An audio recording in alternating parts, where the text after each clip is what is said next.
Hi, Diesel Johnny Boy here. Thought I'd just do a quick video about my Lister CS diesel renovation. It's been a long time coming, this job. So I've had this engine since about 1995-96, and it's sort of been in storage for quite a long time because I've had other commitments to do and getting married and divorced and children and goodness knows what else. So here we go. Finally got round to it. I'm all settled down here in Weston-super-Mare now, and I thought we'd get it finally finish it off. It's a lovely engine. Now, initially when I first got it, we did replace the main bearings on it. There was a bit of a leak on the seal, so we actually put new bushes in. They're great big bushes, almost as big as a blooming cup. It's a very heavy duty engine. It was a job getting the flywheels off, but we got there eventually, and so that's got the new main bearings. We put new big ends in. That's fairly straightforward, and piston rings. That was a fairly straightforward job. Just a note about the lubrication of these engines. If we look inside here, we can see these pipes. There's a pipe there, and there's a pipe over that side. You can just see that pipe. So these engines use a half pressure and half sort of splash feed. Let's see if we can turn the flywheel around a bit. We can see. I'll turn it that way. I don't know if it's got on compression still, but I think you can just about see on the end. You can just see the point of the dipper. That's a dipper on the end of the big end shell, and that splashes the oil around to lubricate the big ends, and it always splashes it around in other places. Up in there you can see there's the camshaft up there as well, so it splashes it around up there. But the main bearings are lubricated by a pressure system which uses a little surface mounted pump there, and that pumps the oil up onto the main bearings.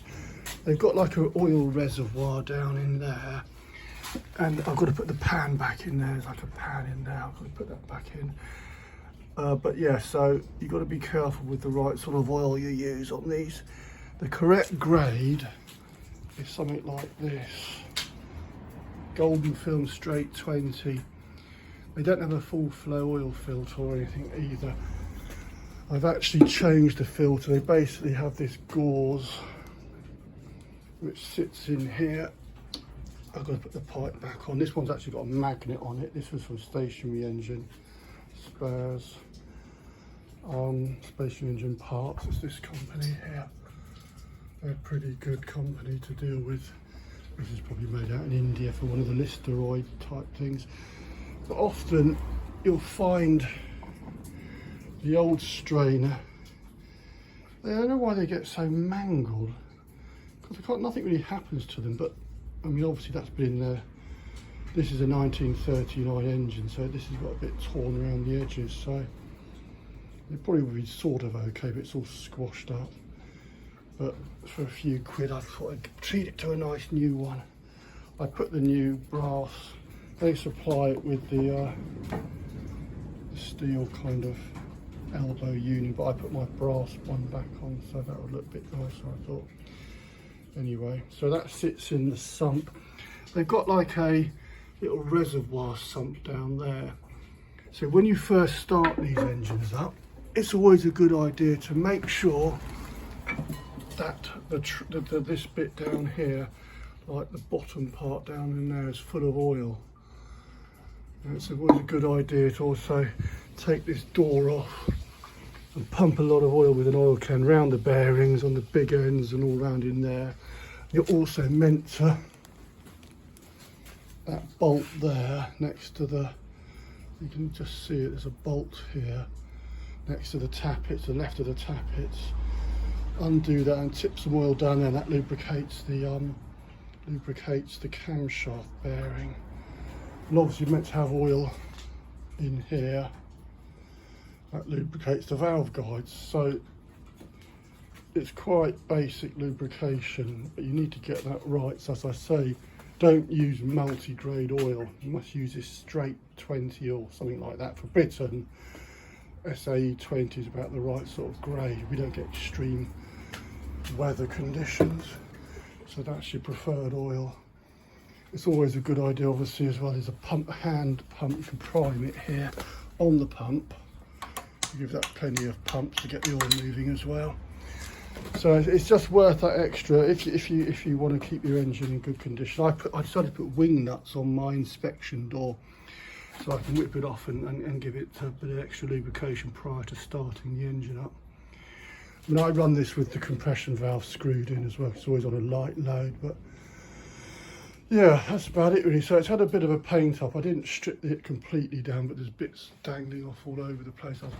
I've had to renew the hoses. Mine's a radiator cooled one, by the way. So I put new hoses on.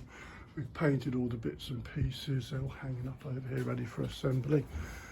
There's the fan unit there. Air filter, rocker cover, air filter, body. Got to sort the radiator out. These are really lovely engines. I do love these engines. This is a 3 horsepower model. So I said it's from 1939. Now I'll just show you the other bits in the house quickly.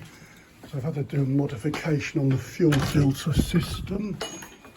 Let's have a look at that. I've got a very tolerant wife. She's letting them dry off in here. Let's have a look what we've got here. So here we've got the original fuel tank.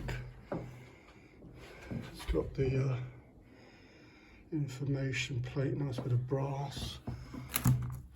We've got another one this side, which is a nice little extra. Now this is like your big tank.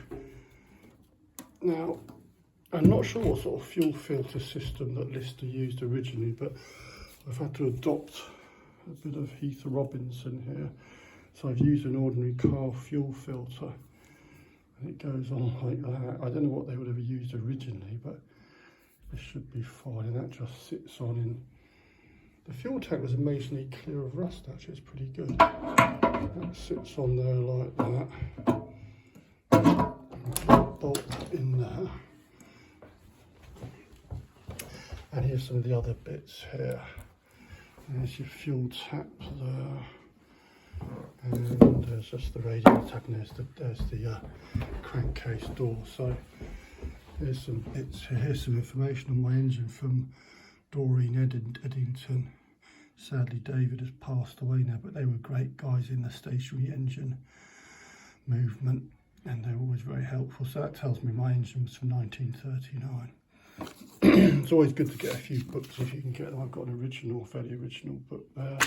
This is a really good little book that just come out recently. 90 Years of the Lister CS Low Speed Engine by Stephen D.D. Patterson. It's a nice little book actually, you can get it off eBay. There's a more modern book here, like a reprint of the Lister manual. But yeah, there you go, that's about it really for now. So we're just going to put it back together. Oh, actually, I was going to say a bit about paint. I've used this paint. I got this off eBay. HR Stationary Engine Full Gloss Enamel from that company. Mid Brunswick Green, or they call it Middle Brunswick Green. So I use red oxide on bare metal, but this stuff's pretty good. Seems to be pretty good anyway. It's giving quite a nice finish. It's not looking like concours. It's not like some. I didn't take it right back to bare metal because I wanted to have a bit of old patination on it, because this is like 80 years old, so the paint's a bit bumpy and a bit sort of, you know, it's not totally like one coat. There's obviously other coats of paint under there. I rubbed it right down and got it all the loose and flaky paint off, but I wanted it to look old because this is 1939. So there's the gate valve for the fuel. But there you go, that's it for now. So we're going to put her back together now, and I'll do another video a bit later on of it running. So yeah, I hope you're all well anyway and keeping safe in these difficult times. And I'll catch up with you guys later. Over and out.